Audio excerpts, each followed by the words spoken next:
noite. Amém? Está ao vivo ali, já tem bastante gente assistindo. E aqui também, graças a Deus, você veio para a nossa aula, para a gente aprender um pouquinho sobre a história da igreja, aprender um pouquinho sobre os tempos, né, que a igreja passou. E para a gente também fixar isso dentro da gente, eu vou falar um pouquinho sobre a importância da gente estudar a história da igreja, sobre a importância da gente entender cada um dos nossos antecessores, para a gente valorizar isso, para a gente aprender com os erros e para a gente também ter uma mentalidade construída sobre a igreja. Vamos ficar de pé no nosso lugar e pedir para Deus ensinar a gente. Você que está em casa também, puder fechar os seus olhos e orar junto com a gente. Amém. Primeiramente, uma honra a gente estar dando aula aqui, né? É a segunda semana que a gente vai participar. Depois a gente já vai começar a usar as apostilas que você recebeu aí, aliás, umas apostilas que nós produzimos.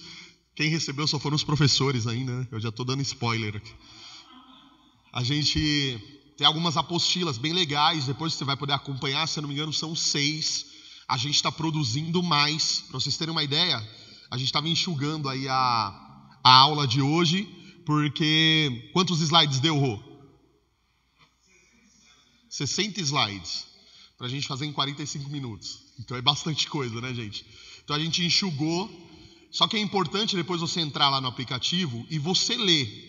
Porque aqui seria impossível em uma aula a gente conseguir aprofundar todo o assunto referente a esse.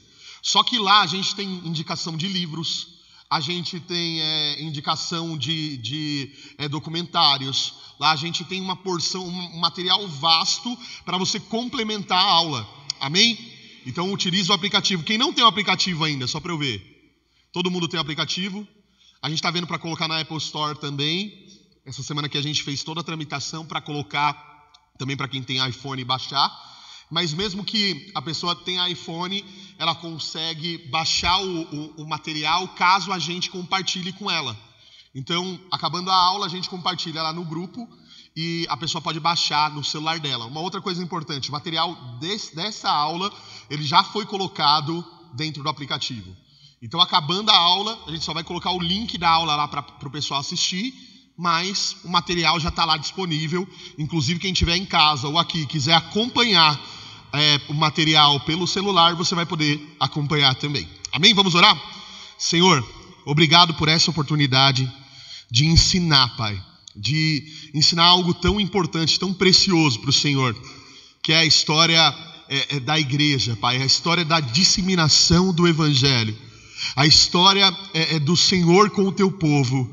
Eu peço, meu Deus, que o Senhor use a minha vida aqui para falar, para ensinar, para esclarecer e que seja uma grande bênção aqui essa noite, Pai. Prepara os ouvidos e os corações também para receberem essa instrução. Em nome de Jesus. Amém. Amém, gente? Graças a Deus. Aplaude aí ao Senhor. Pode se assentar. Primeiro eu vou começar falando sobre a importância da gente estudar a história da igreja.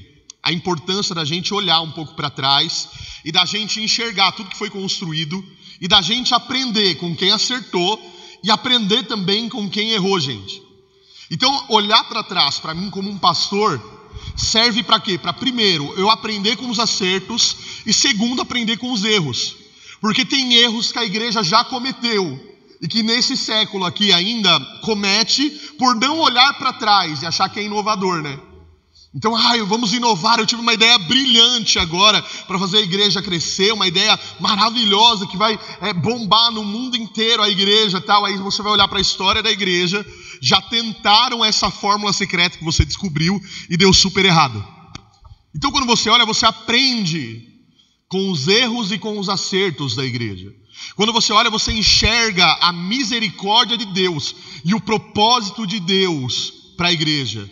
A disseminação do Evangelho por meio do propósito do Senhor, vindo desde a igreja apostólica até a igreja católica, até a igreja protestante, até os dias de hoje.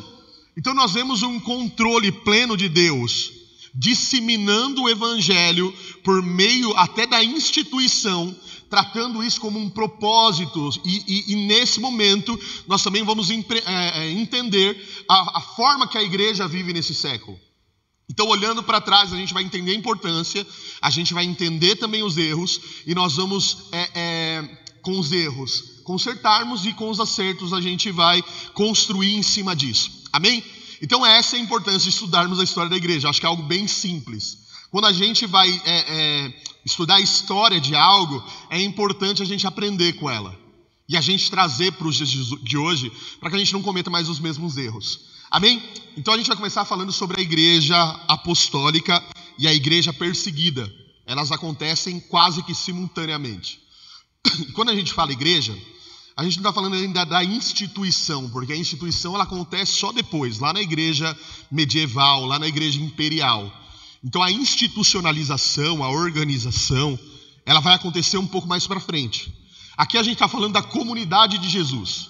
Aqui a gente está falando da igreja orgânica, a igreja que crescia, que não tinha nomenclatura ainda, que não tinha, muitas vezes a organização, ela aconteceu com o decorrer do tempo. Por exemplo, Atos 7, viram a necessidade do atendimento do pobre e do necessitado, da viúva, do estrangeiro, e levantam diáconos. Então eles estavam organizando ainda a igreja. E a gente percebe que isso era trocar o pneu do carro com o carro andando. As coisas já estavam acontecendo, já tinha muita gente lá. O que a gente vai fazer agora? Imagina, gente, isso. Vamos juntar a galera aqui e vamos levantar o pessoal que é cheio do Espírito Santo para atender o pobre, o necessitado, o estrangeiro, a viúva, para a gente atender a classe mais vulnerável. De maneira orgânica, eles reúnem e eles levantam os diáconos para isso. E a gente percebe nesse primeiro momento uma igreja que ganhava a simpatia do povo. Em Atos 2, a pregação de quarta-feira que a gente teve aqui na igreja, a gente percebe o quê? A comunidade crescendo, as pessoas se achegando à comunidade e a comunidade ganhando a simpatia do povo, o que era um risco enorme para o Império Romano. Então você imagina uma comunidade paralela, uma comunidade com regras paralelas, uma comunidade completamente diferente de toda a sociedade. Era como se fosse uma nova sociedade sendo formada dentro de outra sociedade maior. Então aí a gente entra em um segundo período que é quase simultâneo, gente, que é a igreja perseguida. Aqui é junto, né? A igreja apostólica, o início do cristianismo, e a igreja perseguida. É uma antes, Larissa. Então acontece junto, a igreja apostólica cresce, os apóstolos começam a disseminar a palavra, e ali em Atos 10 a gente vê já um outro período acontecendo, que a gente vai dizer que é a igreja sendo perseguida, a igreja sendo destruída, sendo macetada, perseguida literalmente. A gente começa ali em Atos 10 com a prisão de Pedro, a morte de Tiago, e aí começa uma decorrência, gente, terrível, que por séculos todos os cristãos de grande relevância foram mártires. Você pegar menos João, né? Mas você pegar Pedro crucificado, André crucificado, Tiago decapitado, a palavra mostra em Atos 10. A gente vê Filipe, a história vai dizer que ele foi amarrado pelos seus membros e foi estraçalhado por carroças. Os membros amarrados, ele foi estraçalhado. Outro tomou uma flechada e morreu, Tomé. A gente vai ver que todos os apóstolos sofreram no período da perseguição. E isso não acontece em um período curto, gente. E aí eu entendo um propósito da igreja, um propósito de Deus para a comunidade dele, para a igreja, acontecendo, quando eu vejo que não acabou. Sabe por quê? Porque você imagina, o cara ele vai pregar. Qual que é a recompensa que ele tem por pregar? Qual a recompensa de um apóstolo pregar? Qual que era a recompensa? Você consegue parar para pensar nisso? Qual que foi a recompensa de Paulo por pregar o evangelho a vida inteira? Qual foi a recompensa dele? Ele foi decapitado. Qual foi a recompensa de Pedro? Ele foi crucificado de ponta cabeça. Então a gente percebe que, cara, é só um propósito de Deus para manter isso. Porque eles eram perseguidos por acreditarem em Jesus. Eles tinham que se reunir em lugares escondidos para pregarem a palavra um para o outro, dividirem o pão, fazerem a ceia do Senhor, tudo escondido a partir de então. Já não era mais uma igreja que ganhava a simpatia da sociedade, mas era uma igreja que já sofria imposições políticas, já sofria com imposições religiosas da época e já era pressionada para terminar. Não sei se vocês conhecem a história do começo da perseguição, mas era mais ou menos assim. A palavra era pregada e ela começou a ser disseminada. Ao mesmo tempo que os apóstolos começaram a morrer, ao mesmo tempo que os discípulos começaram a padecer, a palavra continuava sendo pregada e sendo multiplicada. De acordo com a perseguição, a história do ictus, por exemplo. Quem já ouviu o ictus aqui? Falar do ictus. O ictus é aquele peixinho. Sabe aquele peixinho? Como que acontecia? Um cristão trombava o outro. O chão de Israel ele é mais ou menos arenoso, né? Então alguém chegava diante do outro e fazia assim com o pé. Se o outro fosse cristão, ele vinha e ele completava do outro lado, formando aquele peixinho. Aí eles comunicavam falando do evangelho. Mas para não correr o risco, eles tinham um código, que era passar o pé lá. Se o cara não entendesse nada, gente, ele continuava a vida dele normalmente, sem pregar. Porque era um risco eminente. E isso vai passando com os tempos, gente. Isso vai passando com os tempos. Aí a gente vai ver, mais ou menos no ano 1000, começa já um interesse na igreja, porque, cara, a gente não conseguiu parar ela. Continua ainda a gente pregando sobre Cristo. Ainda tem gente ensinando e reunindo gente. Então um cara chamado Constantino, é a próxima fase, Maris? A igreja imperial. Dizem que ele converteu, né? Eu não sei. Eu acho que ele era um político fenomenal, muito político. Então o que ele pega? Ele entende, presta atenção nisso, que a política é insuficiente como método de domínio de um povo. Porque a gente vê a falha de Roma um pouco antes, era a seguinte: eles tinham imposições políticas, eles tinham imposições de impostos, eles tinham diversas coisas. Pode colocar aqui, Nena. Obrigado. Eles tinham imposições políticas, imposições territoriais, governador e tudo mais em cima dos povos nos quais eles dominavam, mas eles permitiam a religião. Eles não influenciavam de forma alguma a religião. Tanto que a gente percebe na crucificação de Jesus que quem tem mais autoridade ou quem leva toda a situação pronta para Pilatos foram os sumos sacerdotes. Então eles tinham interferência política, ao passo que Roma meio que respeitava isso. Então deixava a aristocracia, era do interesse deles. Eles não colocavam a mão naquilo, ao passo que tinham domínio sobre aquilo. Então aqui a gente vai perceber uma sacada desse tal Constantino, que era o seguinte: cara, que tal a gente pegar o cristianismo e colocar ele como uma religião oficial?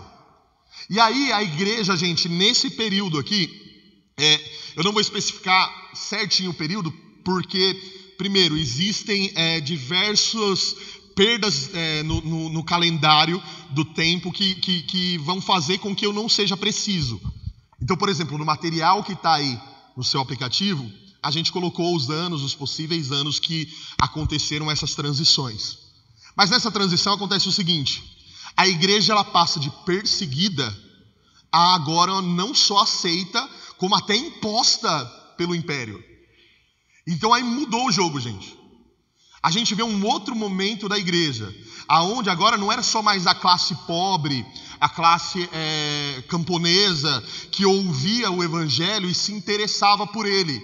Mas esse tal Constantino, junto com a aristocracia da época, converteu, entre aspas, ao cristianismo e começou a institucionalizar o cristianismo.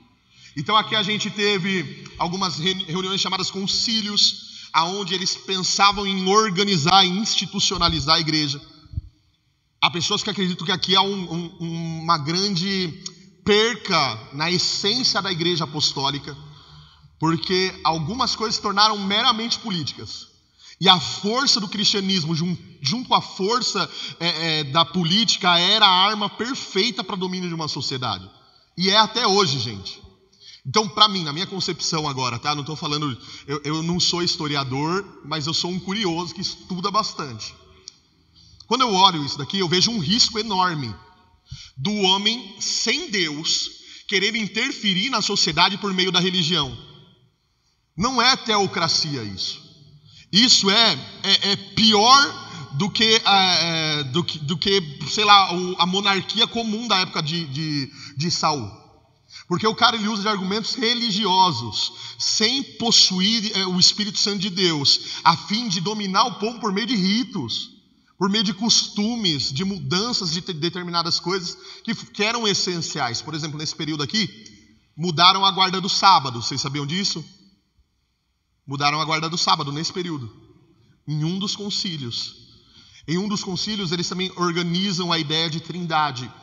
Em um outro concílio, eles organizam diversos assuntos que são cotidianos dentro da igreja, a fim de formatar a igreja, de organizar ela para que ela fosse mundialmente plantada agora. Você pode falar, isso é muito ruim, pastor, mas eu te digo que Deus tem o domínio de tudo. Porque até dentro dessa ideia que aconteceu, houve, por exemplo, coisas muito boas.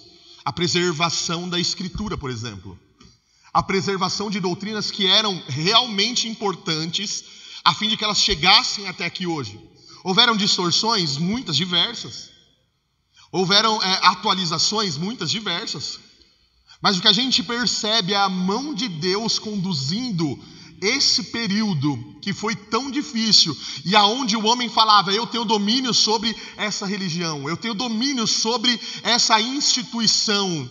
Ele não conseguia entender que, na verdade, ele estava nas mãos de um Deus soberano e todo-poderoso, que estava conduzindo ele à propagação do Evangelho por meio disso.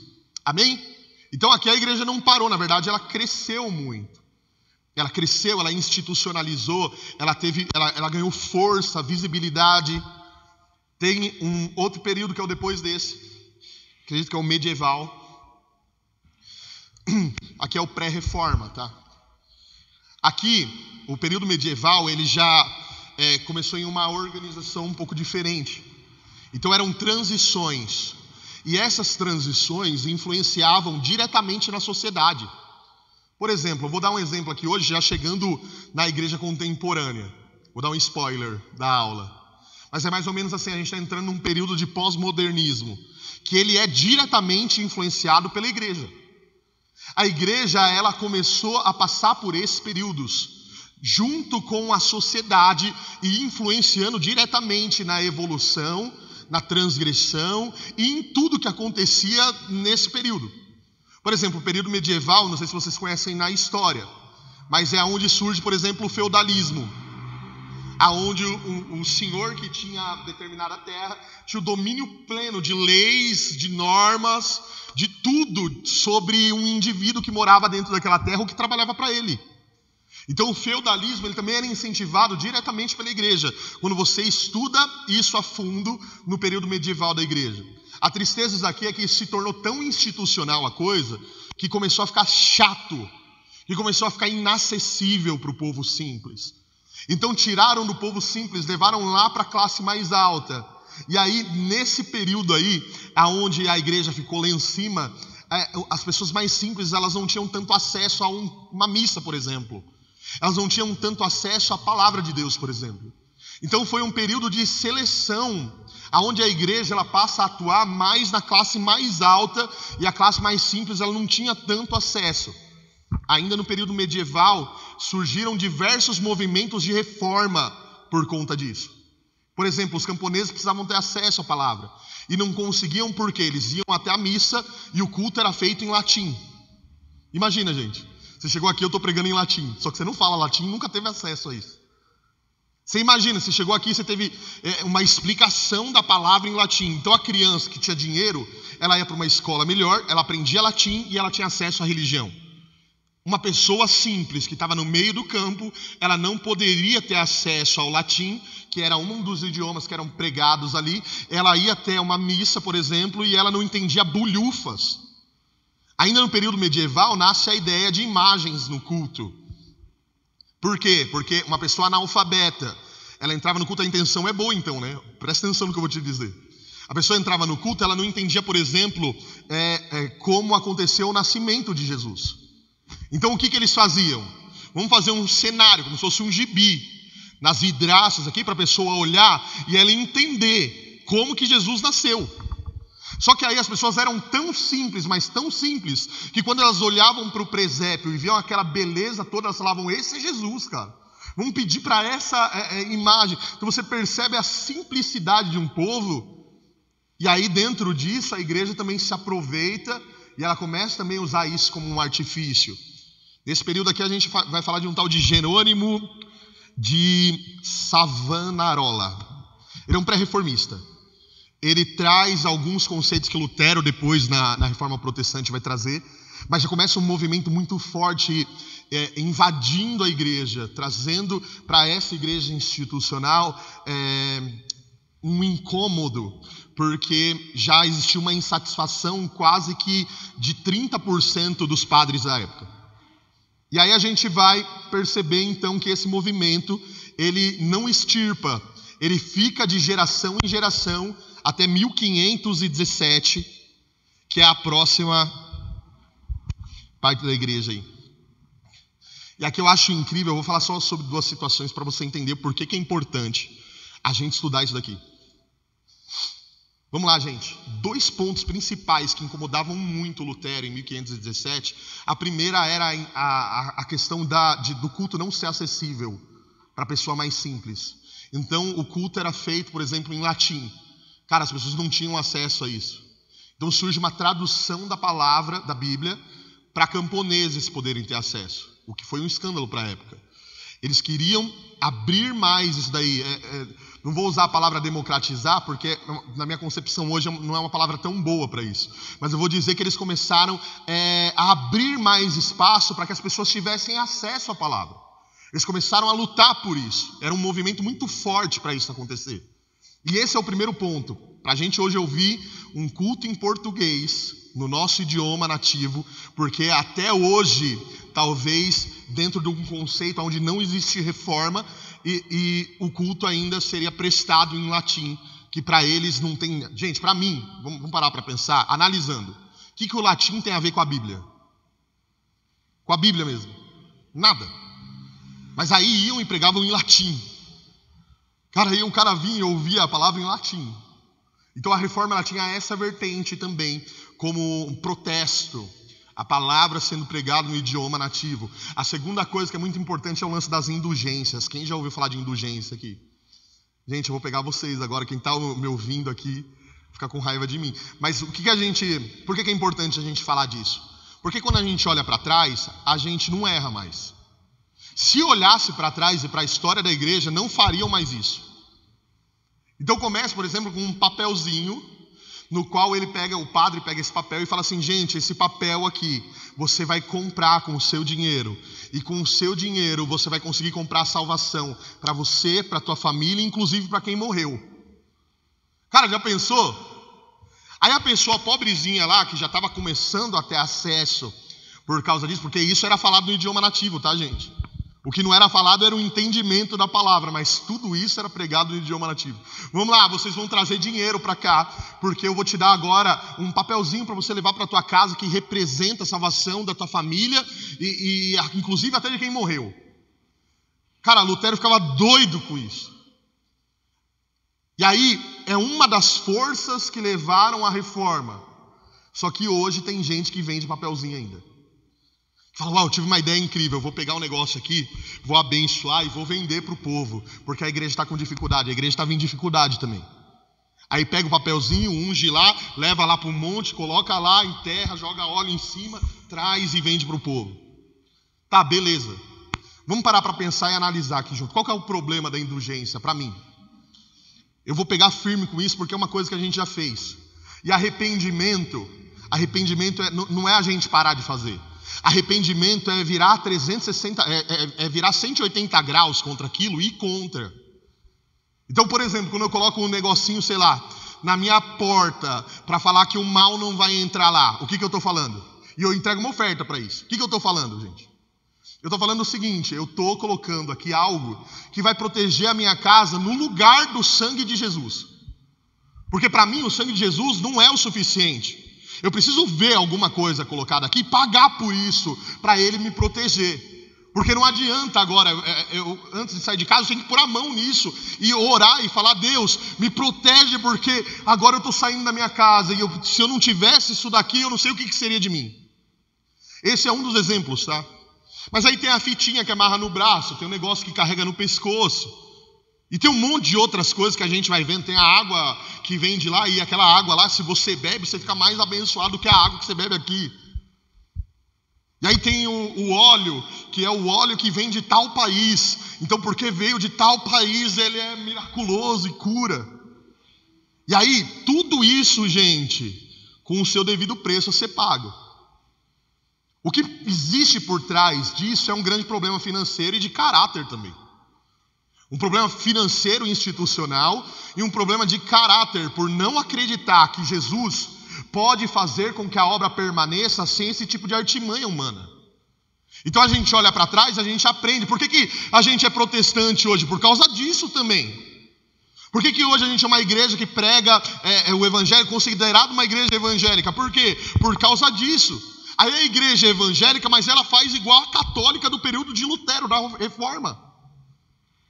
Aí vai o Lutero lá, pega as 95 teses, prega na porta, faz uma loucura, aí ele que está errado, ele que é o demônio. Parece um círculo, gente, quando a gente não aprende com os erros da história. Eu não vou dizer que a reforma foi completa, porque hoje a gente tem aprendido que a gente está num momento de acréscimo a ela. Que há camadas que são colocadas sobre camadas, e a gente vai entender que há uma importância, por exemplo, na igreja contemporânea. Que a gente tem importância histórica, relevância histórica. Mas a gente tem que olhar para trás e a gente tem que aprender com os erros, gente. Você acredita mesmo que Deus não queria acabar com isso? Você acredita que está ofendido porque eu falei isso? É só você voltar para a igreja católica. Não seja de uma igreja reformada. Não seja uma igreja cristã evangélica. Mas quer ser evangélico e continuar fazendo isso? Eu não entendo, gente. Porque é chutar a história e falar: não, vou construir de novo, eu sou o cara mais inteligente do mundo, tive uma ideia mirabolante e vou fazer aqui. Está cometendo o mesmo erro de 500 e tantos anos atrás. Era só olhar na história. Aqui a gente vai ver um movimento que começa com Lutero, depois nós temos Calvino e diversos outros homens de Deus, Armínio, que começaram a estruturar a teologia reformada, a teologia pós-catolicismo, né? A intenção de Lutero, é importante eu salientar isso, não era dividir a igreja católica em duas igrejas. Era reformar a igreja católica. Reformar é diferente de restaurar, presta atenção no que eu vou te dizer. Reformar é o seguinte: eu vou pegar aquilo ali e eu vou melhorar aquilo ali. Entendeu? Então, para a gente que é evangélico hoje, não tem como. A gente tem raiz católica. Tem alguns concílios que são diferentes, que depois tiveram concílios também. Por exemplo, a gente acredita em salvação somente pela fé. A gente acredita no sola escritura, que só a palavra é meio de discussão e fonte de toda a nossa teologia. A gente vai acreditar em diversos pontos que Lutero fez, que depois foram reafirmados por Calvino, que depois foram reafirmados por diversos outros pregadores, que tiveram as suas importâncias históricas, que muitas coisas mudaram de lá para cá, o entendimento principalmente, o radicalismo foi cortado, e na gente hoje existe influência em tudo quanto é tipo de pregação dessas pessoas de antes. Amém? Então a reforma... Se tiver dúvida depois, no término, a gente faz 5 minutos de questões. Essa daí, a igreja moderna, é a igreja que acontece estruturando a ideia de reforma. Então a reforma, ela acontece e ela traz uma ideia de igreja que vai amadurecendo no período moderno. Então, no período moderno, eu posso aqui citar alguns pregadores. Por exemplo, Jonathan Edwards, John Wesley. Eles acontecem todos nesse período da igreja moderna, onde eles estão trazendo, né, e também influenciando a sociedade, porque é o período moderno, né? Eles vão influenciando a sociedade, eles vão pregando a palavra de Deus da maneira já reformada e estruturando as coisas. Acredito que nesse período aqui a gente não tem tanto o que falar, mas houveram avivamentos ali, crescimento de grandes igrejas protestantes desse período aí, que vieram desde a Reforma. Por exemplo, a igreja presbiteriana veio desde a Reforma e ela fortifica nesse período. A wesleyana, ela fortifica nesse período. As igrejas americanas que vieram da Inglaterra para a América, que fortificaram, também são do período moderno. Amém? Então, a disseminação desse tipo de evangelho no mundo. Então, era uma coisa muito local a Reforma. Ela acontece na Alemanha, depois com Calvino na Suíça, depois parte para a Inglaterra, e ali da Inglaterra vem para a América. Esse período do vem para a América, a gente entra nesse período aqui, aonde a palavra começa a ser mais disseminada por meio do entendimento protestante. Amém? E o último é o contemporâneo, que eu vou falar um pouquinho mais dele. A gente valoriza tudo aquilo ali, gente. Por exemplo, a mensagem apostólica da primeira igreja e da igreja perseguida dá uma mensagem para a gente. A igreja apostólica ganhando a simpatia das pessoas e a igreja perseguida crescendo apesar de todas as imposições sociais. Cara, na igreja perseguida é importante eu falar isso para vocês. A gente tem relatos de historiadores que não conseguiam conceber, entender como um cristão, alguém que recebia a palavra de Jesus, o testemunho de que ele tinha morrido e ressuscitado dentre os mortos, como que as pessoas iam para as arenas em Roma, morrerem na boca de leões, ou serem crucificados, ou serem queimados nos postes. Como? Por não negarem a sua fé. Como que isso acontecia? Era uma convicção tão grande que eles não concebiam isso. A gente vê, por exemplo, eles sendo queimados em postes, enquanto eles cantavam louvores, gente. Eles cantavam louvores, morrendo queimado. Você conseguiu entender isso? Eles abraçavam a família dentro das arenas e começavam a orar ao Senhor enquanto os leões devoravam a sua carne. Que lição fica nisso? A lição é a seguinte: talvez a gente só vai entender o que é ter paz no dia que a gente passar por uma guerra dessa. Estava conversando com o João chorando porque ele queria ler o livro de João, só que a Bíblia dele faltava páginas. E a gente tem a nossa Bíblia empoeirando, 3, 4 dentro de casa. A gente só vai valorizar no dia que não puder. Então é importante a gente olhar para isso e falar assim: não, eu vou valorizar hoje, porque eu posso. Graças a Deus, toda vez que você pegar a Bíblia para ler, você abraçar ela, dar um beijo nela e agradecer a Deus. Porque a gente pode sair daqui e pregar ali, gente. Não tem, a gente fala, perseguição hoje, pastor. A gente vê uns caras chorando, eu estou sendo perseguido. Perseguição, gente, pelo amor de Deus. Outro dia eu estava aqui, um menino perguntou para mim: pastor, como que você aguenta tanta perseguição? Eu falei: perseguição? Cara, eu não sofro perseguição nenhuma, não. Mas tem cara que chora, eu estou sendo perseguido, por isso que eu não estou conseguindo pagar o aluguel, por isso que eu não estou conseguindo fazer isso, as pessoas estão falando mal de mim e eu estou sendo perseguido. Não, gente, perseguido era naquela época lá, que pegavam o cara porque ele era cristão, não era porque ele roubava, não era porque ele adulterava, é porque ele pregava a verdade, o evangelho. Pegavam eles e crucificavam. É bem diferente dessa galera que fala que é perseguida hoje. É perseguido, mas achou dinheiro na cueca. É perseguido, mas tem crime, está respondendo. Então é perseguição mesmo? Ou é só fruto daquilo que semeou? Aí vai falar que é perseguido. Não, não é perseguido não, gente. Perseguição é o que essa galera sofreu. E ainda que a gente fosse, que a gente ouve de histórias ainda não é perseguição. Porque ninguém é perseguido por ser cristão. Talvez hoje um pouco mais, né? Mas é uma perseguição diferente, né? Você fala que você é cristão, por exemplo, da idade do meu sobrinho, do Alex, na escola, você é um trouxa. Já vão te associar ao cristianismo que eles acreditam ser um cristianismo padrão. Mas não é perseguição ainda. Acredito que a gente vai chegar nesse período, tá? Aguarda aí. O período do anticristo vai ser marcado pela perseguição da igreja. Então a gente vai esperar. Mas valoriza a tua Bíblia hoje, tá? Que é muito bom. O que a gente aprende no período imperial, a organização? A gente aprende o valor de olhar para trás, lá no período apostólico, e de algumas coisas a gente precisa buscar na raiz. Amém? A gente precisa buscar algumas coisas na raiz. Por exemplo, o entendimento de ceia do Senhor. Na minha concepção, nesse período aqui, ele foi corrompido. Ele foi corrompido. Porque eles começaram a tratar como Eucaristia, por exemplo. Que era o quê? A carne de Cristo, literal. O pão transforma em carne mesmo. E o sangue é o vinho, e transforma em vinho. Então na hora que você vai pôr na boca é o sangue mesmo. E que você vai comer é a carne mesmo, não é um memorial. Para mim isso é um erro de interpretação. É canibalismo. Não é isso, mas ali a gente aprende.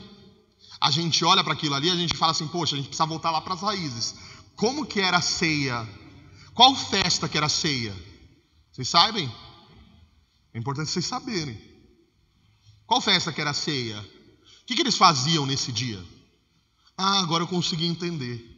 Aí a gente lê 1 Coríntios 11, a gente vê Paulo explicando a ceia. E a gente vê essa galera pegando esse texto e distorcendo para explicar a forma que eles querem sobre esse assunto. Então, por exemplo, nesse período, a gente aprende algumas coisas que a gente não deveria fazer. Mudança de coisas essenciais. No período medieval, a gente aprende a importância de nós sempre renovarmos. Não estou falando de atualização, gente. Estou falando de hermenêutica. Por exemplo, hoje a gente tem que falar de internet. Hoje a gente tem que falar de coisas que não existiam 2000 anos atrás. Hoje a gente tem que falar da forma de trabalho que a gente tem, de pecados que acontecem por meio da acessibilidade que a gente tem na internet. São coisas que a gente precisa ministrar que não existia naquele período. É diferente de atualizar, eu estou falando de hermenêutica. A gente vê a igreja não respeitou isso. A igreja queria continuar com as tradições, queria preservar, só que a sociedade estava caminhando e ela não tinha mais, não falava mais a língua do povo. Aí a gente vê a reforma. A reforma ela vem, e gente, eu particularmente gosto muito desse período, porque é um romper, é uma disseminação e a restauração da mensagem da cruz. Os caras tinham perdido a mensagem da cruz. Era tanta tradição que não entendiam mais a mensagem da cruz. Então a gente vê na reforma a restauração da mensagem da cruz. Depois a gente vê no período moderno a estruturação da mensagem da cruz. E a gente vai entrar na igreja contemporânea. Ela é marcada, por exemplo, em 1902 com... Quem já ouviu falar? O avivamento na Rua Azusa. Que aconteceu simultaneamente com outro avivamento no país de Gales. Aonde as pessoas voltaram a receber de Deus dons espirituais. Voltaram a acreditar que a Bíblia ela era continuista e que Deus tinha coisas para hoje. Então esse período foi muito importante para a igreja contemporânea. Foi o início do movimento pentecostal, que tem os seus exageros, mas que é de Deus, aonde ensina de novo a igreja que os dons continuam.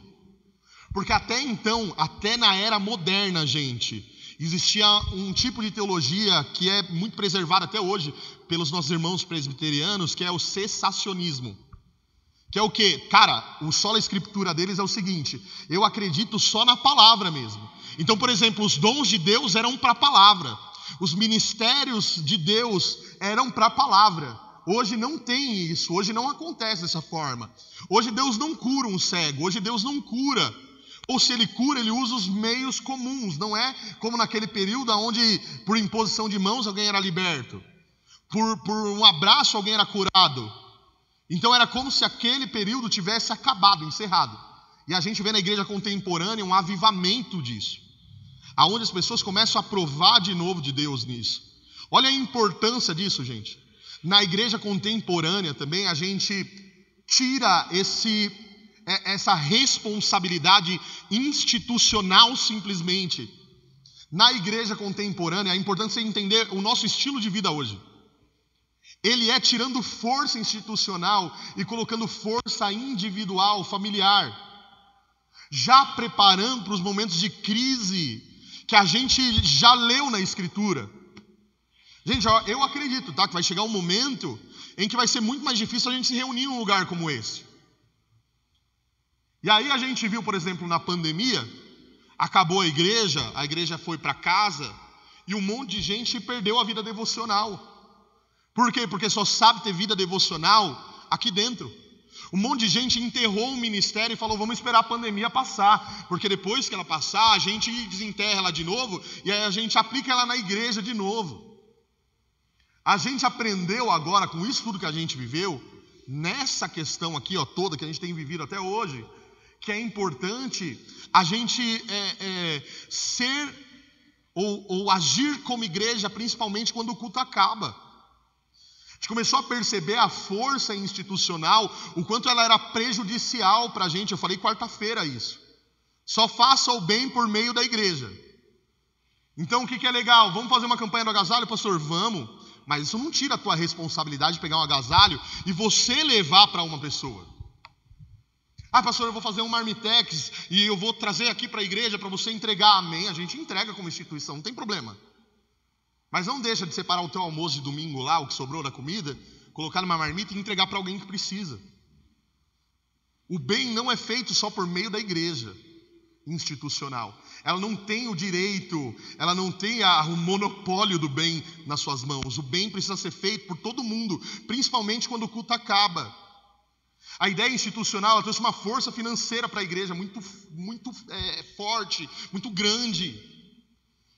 Que é o seguinte, então, gente, você quer fazer o bem para alguém? Entrega dinheiro para a igreja. Você não pode pegar o teu dinheiro e entregar para o teu irmão. Sabe por quê? Porque isso é uma heresia. Você é doido? Você vai entregar para o teu irmão? E a igreja? A igreja precisa intermediar esse bem aí.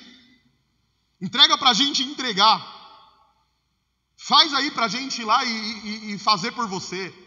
Você nunca vai ver alguém passando fome se você for alguém que vive dentro desse núcleo em que responsabiliza a instituição por coisas que você tem que fazer.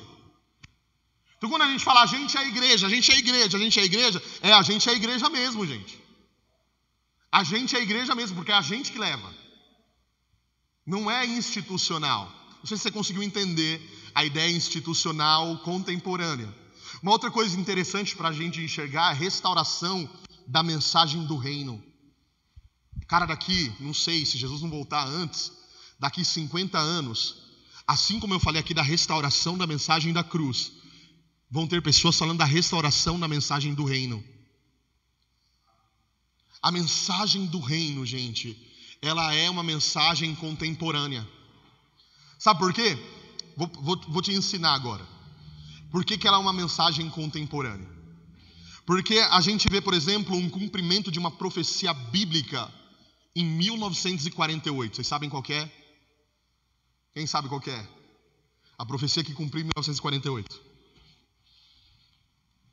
Ninguém sabe.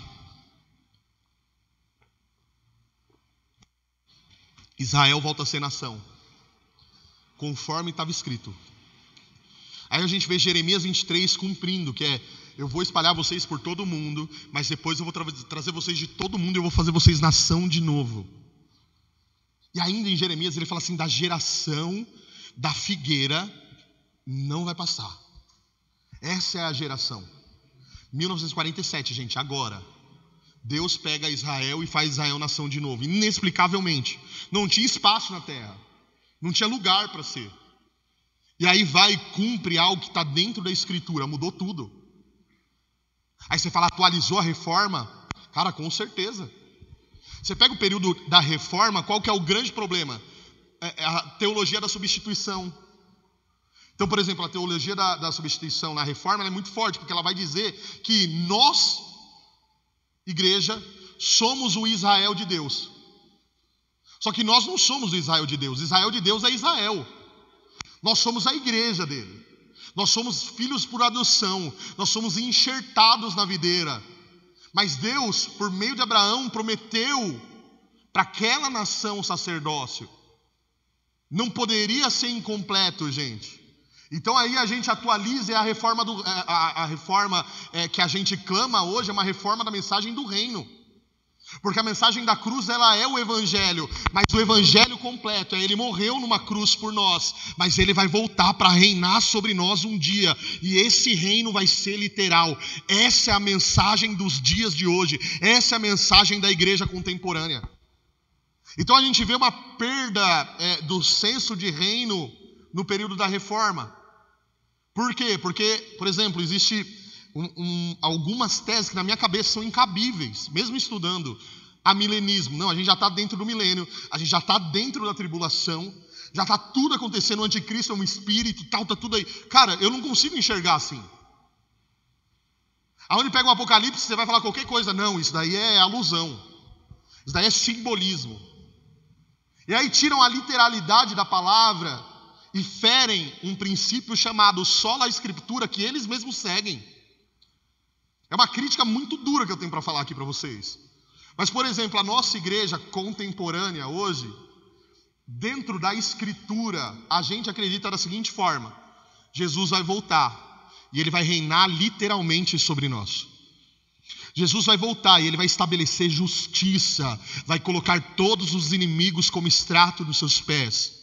E vai cumprir Atos no capítulo 3, que é a restauração de todas as coisas, para entregar para o Pai o reino eterno.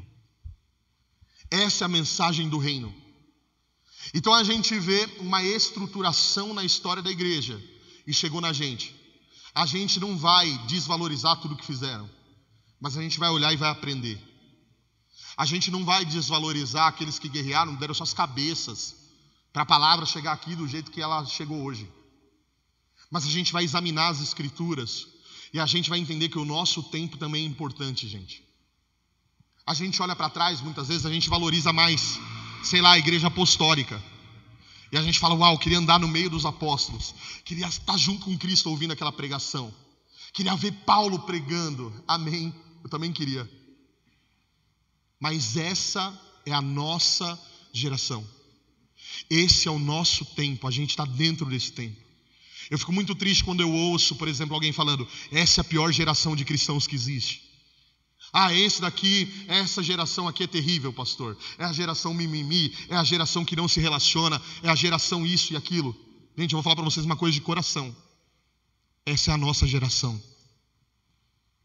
Essa é a nossa geração, a gente precisa conscientizar disso. A gente vai olhar para trás, a gente vai ver muita história bonita. E a gente vai ver Deus nos dando a oportunidade de construirmos algo desse tipo. Amém? E Ele te chamou, gente, para isso. Cara, eu olho para Lutero, eu olho para todos os acontecimentos daquele período. E eu fico feliz porque Ele me chamou para essa geração. E Ele te chamou para essa geração. Deus tem algo para fazer por meio da igreja contemporânea que Ele não fez em nenhum dos outros momentos da história da igreja. E você está na igreja contemporânea. Amém? Vamos ficar de pé no nosso lugar, gente. A gente está encerrando a aula. Difícil dar aula rápida assim. Eu tentei. Como vocês perceberam, eu não sou mestre. Já estava pregando aqui, né? Mas Deus vai tem levantado uma geração de mestres que vão ensinar a palavra de Deus para vocês. Amém? E é importante a gente receber essa palavra, a gente perseverar nela. Por exemplo, hoje a gente está dando a segunda aula. A próxima aula, você lembra qual que era? Lembra? Bíblia, né? Quem que vai dar? Bíblia, Carlão. O nome do Malibu é Carlos, tá, gente? Então quando ele estiver aqui, chama ele de Carlos. Brincadeira. Eu nunca tinha um bispo que falava assim, chama ele de Carlos, porque ele é presbítero agora. Lembra? E eu não conseguia. Ninguém conseguia. Eu chamava ele de Malibu, já era. Um dia ele conta para vocês também a história do porquê Malibu. Né? Deixa pra lá. Gente, então a próxima aula a gente vai falar de Bíblia. Não vai ser esse ano mais. Então, por exemplo, semana que vem a gente não vai ter aula. A outra semana a gente não vai ter aula. E só daqui 3 semanas a gente vai ter aula. Se não me engano é dia 8 de janeiro. E aí a gente vai voltar com a turma toda para a gente estudar. Então a gente vai estudar as 6 apostilas que a igreja tem. E depois a gente vai fazer um panorama bíblico. Amém? Então não desiste. Não desiste, persevera. A primeira e a segunda aula foi chatinha porque eu não sou mestre. Eu sou pastor. Amém?